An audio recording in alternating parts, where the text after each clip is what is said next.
तो चलिए आज हम एक दूसरी थ्योरी के बारे में जानेंगे। आज हम जानेंगे स्किनर थ्योरी ऑफ लर्निंग, जिसे हम ऑपरेंट कंडीशनिंग भी कहते हैं। अब कंडीशनिंग वर्ड सुन के हमारे माइंड में एक सवाल आ जाता है कि कंडीशनिंग तो हमने पहले भी पढ़ा है इस थ्योरी के बारे में। तो वो जो हमने पहले थ्योरी पढ़ी थी वो क्लासिकल कंडीशनिंग थी, जिसे इवान पावलोव ने दिया था। और जो आज हम जिस थ्योरी के बारे में बात करेंगे वो है ऑपरेंट कंडीशनिंग। अब दोनों में ही कंडीशनिंग वर्ड यूज हो रहा है, तो ये दोनों थ्योरी एक दूसरे से अलग कैसे हैं, आगे हम इसके बारे में भी जानेंगे कि इन दोनों थ्योरी में क्या डिफरेंस है। तो सबसे पहले हम जानेंगे कि ये थ्योरी किसने दी थी और ये थ्योरी किसके ऊपर बेस्ड है।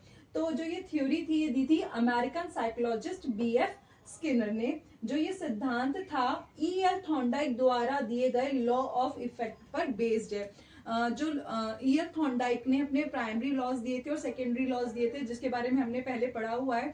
तो जो उनके प्राइमरी लॉ में एक लॉ था लॉ ऑफ इफेक्ट, प्रभाव का नियम। तो ये जो पूरी थ्योरी है ये थ्योरी उसके ऊपर ही बेस्ड है। ठीक है, अब इस थ्योरी को RS लर्निंग भी कहा जाता है। अब ये RS लर्निंग क्या होता है, देखिए इवान पावलोव की थ्योरी में हमने SR लर्निंग पढ़ा था, यानी कि पहले स्टिमुलस उसके बाद रिस्पॉन्स। यानी कि स्टिमुलस क्या था, उसमें स्टिमुलस था खाना, और जब खाने को देख के कुत्ते के मुंह में क्या आ जाती थी, लार, तो वो हो गया था रिस्पॉन्स। लेकिन इसमें उल्टा है, इसमें पहले रिस्पॉन्स किया जाता है उसके बाद स्टिमुलस मिलता है। लेकिन रिस्पॉन्स हम क्या करते हैं, उसके लिए क्या हमें स्टिमुलस मिलेगा, क्या रिजल्ट आएगा, यानी कि हमने कोई भी क्रिया की, आपके द्वारा कुछ भी रिस्पॉन्स किया गया, आपको ये नहीं पता कि उस रिस्पॉन्स से क्या रिजल्ट आएगा। अभी आपको रिजल्ट के बारे में इसमें नहीं पता होता है। ठीक है, अब इस यानी कि काम करने के बाद रिजल्ट का आना, आपको नहीं पता कि क्या रिजल्ट आएगा। अब जो इवान पावलोव की थ्योरी थी उसमें पहले ही स्टिमुलस दे दिया जाता था। ठीक है, उसमें स्टिमुलस पहले दे दिया, इसमें स्टिमुलस दिया जाता है बाद में। इसमें आपको रिस्पॉन्स पहले करना है, आप जैसा रिस्पॉन्स करोगे आपको वैसा ही आपका रिजल्ट आएगा। अब इसको इंस्ट्रूमेंटल कंडीशनिंग भी कहा जाता है। अब इसे इंस्ट्रूमेंटल कंडीशनिंग क्यों क्यों कहा जाता है, अब यहाँ पे इंस्ट्रूमेंट है एक तरीके का साधन।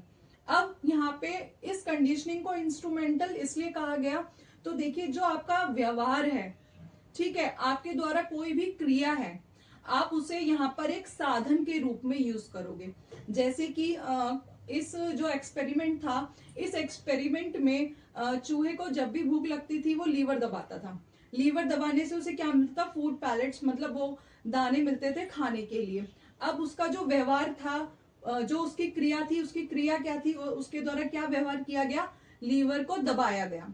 लीवर दबाने पे उसे क्या मिला, दाना मिल गया। तो वो अपने उस व्यवहार को एक साधन की तरह यूज कर रहा है।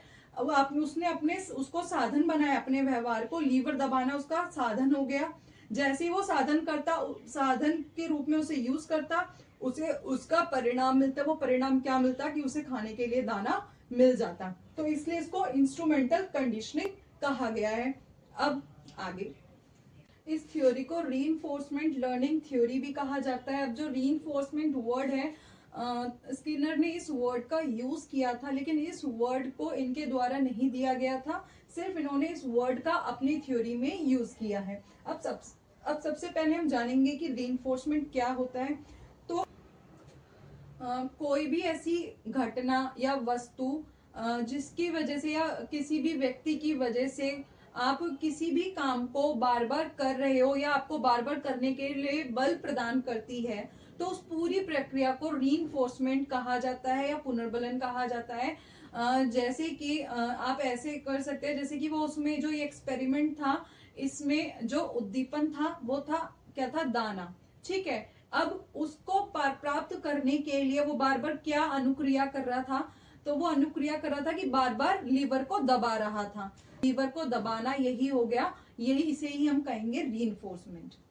यानी पुनर्बलन से तात्पर्य वैसे उद्दीपन से होता है जो किसी अनुक्रिया को भविष्य में होने की संभावना को बढ़ाता है। यानी कि यहाँ पे जो उद्दीपन था वो था दाना, और उसके लिए क्या कर रहा था, बार बार वो लीवर को दबा रहा था। जब भी उसे दाने की जरूरत होती थी वो लीवर को दबाता था, तो बार बार जो उसकी अनुक्रिया थी वो भविष्य में उसको बार बार किए जा रहा था। तो इसे ही हम क्या कहेंगे, पुनर्बलन। अब इस थ्योरी को एक्टिव कंडीशनिंग भी कहा जाता है। जो यहाँ पे जो चूहा था वो एक्टिवली रिस्पॉन्स कर रहा था, यहाँ पे वो पैसिव रोल में नहीं था, एक्टिव रोल में था। यानी कि जब भी उसे उसको चाहिए होता था वो तभी लीवर प्रेस करता था। अब इसको RSR थ्योरी भी कहा जाता है। RSR क्यों कहा जाता है? इस थ्योरी में सबसे पहले रिस्पॉन्स दिया जाता है, उसके बाद स्टिमुलस मिलता है। ठीक है, पहले उसने रिस्पॉन्स किया, देन उसको स्टिमुलस मिलेगा। लेकिन जब उसे ये समझ में आ जाता है कि रिस्पॉन्स करने पर स्टिमुलस मिलता है, तो अब उसे जब भी अब उसे ये पता चल गया कि क्या स्टिमुलस मिल रहा है, यानी कि जहां पे चूहे को ये पता चल गया था कि अगर वो लीवर दबाएगा तो उसे दाना मिलेगा, तो जब भी उसे दाने की जरूरत होती थी, स्टिमुलस की जरूरत होती थी, तो वो क्या करता था? रिस्पॉन्स करता था। ठीक है, तो जो पहले थ्योरी, पहले ये RS थी, तो जब उसे समझ में आ गया कि रिस्पॉन्स करने पर स्टिमुलस मिलेगा, तो जब भी अब उसे स्टिमुलस की जरूरत होती थी तो वो क्या करता था? रिस्पॉन्स करता था। पहले ये थ्योरी RS थी, लेकिन जब समझ में आ गया कि रिस्पॉन्स करने पर स्टिमुलस मिलेगा, तो उसने जब भी स्टिमुलस की जरूरत होती थी वो रिस्पॉन्स करता था, तो इसलिए इसको RSR थ्योरी भी कहा जाता है। और इसे R टाइप थ्योरी की, यानी कि रिस्पॉन्स टाइप थ्योरी भी इसे कहा जाता है। अब नेक्स्ट क्लास में हम जानेंगे टाइप्स ऑफ रीइंफोर्समेंट के बारे में, शेड्यूल क्या क्या थे इसके अंदर, हम उसके बारे में जानेंगे। तो आप हमारी नेक्स्ट वीडियो को जरूर देखिएगा।